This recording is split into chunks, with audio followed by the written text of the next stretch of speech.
Focus करिएगा। हम लोग चैप्टर कौन सा आपका कर रहे हैं? ऑर्गेनाइजिंग। सुनिएगा ध्यान से। ऑर्गेनाइजिंग, सबसे पहले ऑर्गेनाइजिंग का मतलब क्या होता है? ऑर्गेनाइजिंग का मतलब होता है आयोजित करना। दो वर्ड है, एक है ऑर्गेनाइजेशन और एक है ऑर्गेनाइजिंग। दोनों वर्ड में डिफरेंसेस है। सबको लगता है कि भाई मीनिंग एक ही है। ऑर्गेनाइजेशन का मतलब होता है संगठन, किसी संस्था को हम ऑर्गेनाइजेशन कहते हैं। लेकिन ये क्या है? ऑर्गेनाइजिंग। ऑर्गेनाइजिंग का मतलब काम को आयोजित करना। काम को क्या करना? अच्छा, काम को किसी भी चीज को आयोजित करिएगा तो हम ढंग से करेंगे। ढंग से कैसे करेंगे? ताकि सब चीज सिस्टम में हो जाए, सब चीज सिस्टम में। तो ऑर्गेनाइजिंग का मतलब होता है काम को क्या करना? आयोजित करना। तो काम को हम कैसे आयोजित करेंगे? इस तरीका से आयोजित करेंगे कि ऑथोरिटी और रिस्पॉन्सिबिलिटी के साथ हमारा काम हो जाए।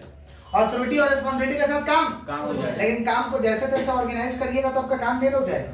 काम आपका क्या हो जाएगा? फेल हो जाएगा। समझे? जैसे मान लीजिए कोई प्लान किए कि हम ये काम करेंगे, तो उसे आयोजित करना पड़ेगा। तो आयोजित कैसे करेंगे? ढंग से करेंगे। उस काम को करने के लिए जो जो चीज लगेगा उस चीज को हम लोग लेके आएंगे और सबको सिस्टम से हम लोग काम करवा लेंगे। किसी को जिम्मेवारी दे देंगे, किसी को अथॉरिटी दे देंगे। समझ पा रहे? इस तरीके से काम को हम क्या करेंगे? आयोजित करते हैं। डेफिनेशन देखिए क्या लिखा है कि organising as establishing the effective authority relationship among selected works person and workplaces in order for the group to work together effectively। Organising का मतलब होता है कि भाई स्थापित करना। क्या स्थापित करना? Effective authority relationship. Authority relationship का मतलब क्या होता है कि भाई अधिकार और जिम्मेवारी को क्या करना? सौंपना। माने जो भी हम अथॉरिटी किसी को दे रहे हैं तो इफेक्टिव वाला अथॉरिटी दे। समझ पा रहे हैं? किसको अथॉरिटी देंगे? Among the selected work, जो वर्क कराना है उसमें से किसी एक जन को अथॉरिटी देंगे, सेलेक्टेड पर्सन को देंगे। और जहां पे काम चल रहा है, वर्क बेसिस पे चल रहा है, किस लिए हम ये करेंगे? ताकि हमारा जो ग्रुप काम कर रहा है वो कैसे काम करे? मिलजुल करके इफेक्टिवली, प्रभावशाली तरीके से काम करे। इसलिए काम को हम क्या करते हैं? ऑर्गेनाइज करते हैं। क्या करते हैं? बोलते हैं ना, ऑर्गेनाइज को करने नहीं आया था, ढंग से किया नहीं, समझे? लूट मार हो गया, बोलते हैं ना। तो ऑर्गेनाइज आप इस ढंग से करिए कि काम आपका कैसे हो? इफेक्टिवली। काम कैसे हो? क्लियर है क्या? मतलब समझ गया ऑर्गेनाइजिंग का? Organising is the second function of management. Organising is the second function of management का कितना फंक्शन है भाई? टोटल 5। पहला क्या है? प्लानिंग। पहला क्या है? दूसरा क्या है? ऑर्गेनाइजिंग। तीसरा स्टाफिंग। चौथा डायरेक्टिंग। पांचवा क्या है? तो ऑर्गेनाइजिंग इज कौन सा फंक्शन था मैनेजमेंट? Second function. कौन सा बोलिए? और ऑर्गेनाइजिंग का मतलब काम को ढंग से क्या करना? आयोजित करना। कि हम जो भी काम कर रहे हैं वो हमारा प्रभावशाली तरीका से हो, ठीक तरीका से हो। क्लियर है क्या? Yes sir. Process of organising. अच्छा, ऑर्गेनाइजिंग समझ तो गया कि भाई काम को सही से आयोजन करना है, लेकिन इसको करेंगे तो कैसे करेंगे? सबसे पहला आपका काम पड़ता है, सबसे पहला आपका काम बनता है कि क्या क्या काम है पहचानो और लिखो उसको। Identifying the work. Identifying the work को पहचानो कि क्या क्या काम है और उसको लिखो। समझे? काम को पहचान लो और काम को पहचानने के बाद डिवाइड कर दो। सिमिलर ग्रुप का काम को एक में डालो, डिवाइड करो। काम को क्या करो? डिवाइड, डिवीजन कर दो। वर्क का क्या कर दो?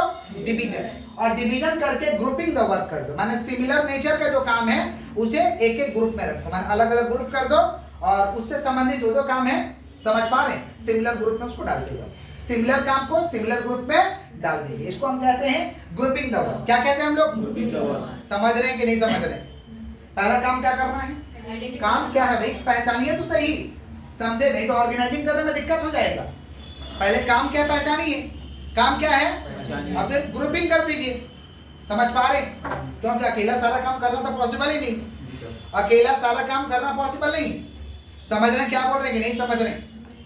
तो आइडेंटिफाइंग द वर्क, फिर ग्रुपिंग द वर्क। वर्क को क्या कर दो? ग्रुप कर दो। समझे? तीसरा क्या है? Establishing formal reporting relationship. Establishing formal reporting relationship, उसमें एक तो भाई रिपोर्टिंग का भी रिलेशन को एडजस्ट करा दो। माने पूछेंगे भाई कि हमारा काम हुआ कि नहीं हुआ, काम हुआ कि नहीं हुआ, जानकारी लीजिए। इस तरीके का एक सिस्टम बनाइए कि हमारा काम हुआ कि नहीं हुआ, हमें रिपोर्ट मिल जाए। समझ पा रहे? रिलायंस का 115 देशों में बिजनेस है, टाटा का 54 देशों में बिजनेस है। तो ये लोग काम को ढंग से तो किया ही होगा। डेली रिपोर्ट उन लोगों को मिलता है, कौन सा ऑर्गेनाइजेशन का क्या हुआ नहीं हुआ, डेली का डेली रिपोर्टिंग मिलता है। तो लोग क्या बनाए? सिस्टम बनाए। इसको कहते हैं इस्टेब्लिशिंग फॉर्मल रिपोर्टिंग रिलेशनशिप। काम हो गया, आप हमें रिपोर्ट करके जाइए। काम हो गया, हमें रिपोर्ट करके जाइए। जैसे हमारा ऑर्गेनाइजेशन चलता है तो हमें रिपोर्ट मिलता है डेली, काम कैसा हुआ नहीं हुआ, कहाँ पे कमी हो रहा नहीं हो रहा, तब तो हम एक्शन ले पाएंगे। समझ रहे हैं?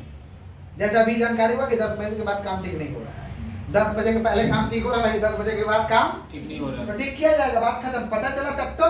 इसी को हम कहते हैं establishing formal reporting relationship. Clear है क्या? पक्का। नेक्स्ट क्या है? Providing for measurement, evaluation and control. ये ऑर्गेनाइजिंग करने से ना हमें बताता है, ये मेजरमेंट करके बताता है, मेजरमेंट करके बताता है कि भाई हमें क्या चीज को और सही से करना है और किस पॉइंट पे कंट्रोल करना है। किस पॉइंट पे? माने ऑर्गेनाइजिंग करने से हम क्या कर पाते हैं? वर्क को मेजर भी कर पाते हैं, इवैल्यूएशन भी कर पाते हैं और उसे कंट्रोल भी कर पाते हैं। समझे? ऑर्गेनाइजिंग करने से ये हमें फायदा है। नेक्स्ट क्या है? Delegating authority. डेलीगेटिंग अथॉरिटी को बांट दीजिए, अकेला अपने पास अथॉरिटी रखने से नहीं होगा। अथॉरिटी को क्या करिए? बांट दीजिए, डेलीगेट कर दीजिए। डेलीगेट का मतलब लोगों को जिम्मेवारी सौंप दीजिए। समझ पा रहे? इसको कहते हैं delegating the authority. Delegating the, समझ पा रहे क्या बोले? Delegating the authority. अथॉरिटी दे दीजिए। समझे कि नहीं समझे? डेलीगेटिंग द क्या बोलिए? अथॉरिटी। नेक्स्ट क्या है? कोऑर्डिनेशन। कोऑर्डिनेशन का मतलब होता है कि जो भी हमारा वर्क का ग्रुप है भाईचारा के साथ काम करे, मिलजुल करके काम करे, कॉन्फ्लिक्ट नहीं होना चाहिए। कॉन्फ्लिक्ट का मतलब होता है कि आपसी मतभेद नहीं होना चाहिए। आपसी मतभेद नहीं होना चाहिए। मिलजुल करके काम करने से रिजल्ट बेटर होगा। इसको कहते हैं कोऑर्डिनेशन। क्या कहते हैं? कोऑर्डिनेशन। तो ये किसका प्रोसेस है भाई? ऑर्गेनाइजिंग का। किसका प्रोसेस है? ऑर्गेनाइजिंग। जैसे अभी सरस्वती पूजा को मान लीजिए ढंग से हमको आयोजित करना है, तो हम अकेला तो सारा काम कर नहीं पाएंगे। तो हम लोग पहले काम क्या क्या पहचान लेते हैं। काम क्या है भाई? कि पेंडल सजाना है। काम क्या है? पेंडल सजाना है, प्रसाद लाना है, पूजा का सामान लाना है, मूर्ति लाना है। पंडित जी, समझ गए? पंडित जी को बुलाना है, 4-5 चीज लगेगा।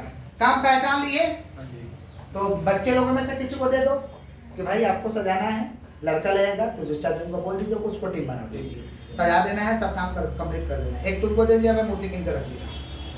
समझे? एक टीम आप खुद बन जाइए, पूजा का सामान खुद से खरीद लीजिए, और पंडित जी का जिम्मेवारी अगर आप ले पा रहे तो लीजिए, नहीं तो किसी को दे दीजिए। ढंग से सब हो गया। हुआ कि नहीं हुआ? ज्यादा टेंशन नहीं हुआ। तो काम पहचानिएगा तब तक करिएगा, और काम नहीं पहचानेगा तो नहीं कर पाइएगा। समझे क्या बोले? अब मान लीजिए बड़ा सा हमको कोई प्रोग्राम घर में ही आयोजन करना है, तो हम लोग काम पहचानेंगे तब तो करेंगे ना। काम पहचानेंगे कि भाई गेस्ट को क्या रिसीव करेगा, गेस्ट का सेवा क्या करेगा, समझ रहे हैं? तब तो हम कंट्रोल कर पाएंगे। समझ रहे हैं ना? तो वैसे इस तरीका से क्या है? ऑर्गेनाइजिंग। वैसे आप ऑर्गेनाइजेशन चला रहे हैं तो ऑर्गेनाइजेशन के काम को पहचानिए। समझ गए? काम पहचान लीजिए, काम को डिवाइड कर दीजिए। काम को डिवाइड करने के बाद में उसमें रिपोर्टिंग रिलेशनशिप डाल दीजिए, और डिवाइड करने के बाद ग्रुप बनाइए, ग्रुप में दे दीजिए, कैपेबल वर्कर को दे दीजिए करने के लिए। समझे क्या बोले? तो ये क्या है? सारा का सारा प्रोसेस ऑफ ऑर्गेनाइजिंग। क्लियर है क्या? पक्का। नेक्स्ट हम लोग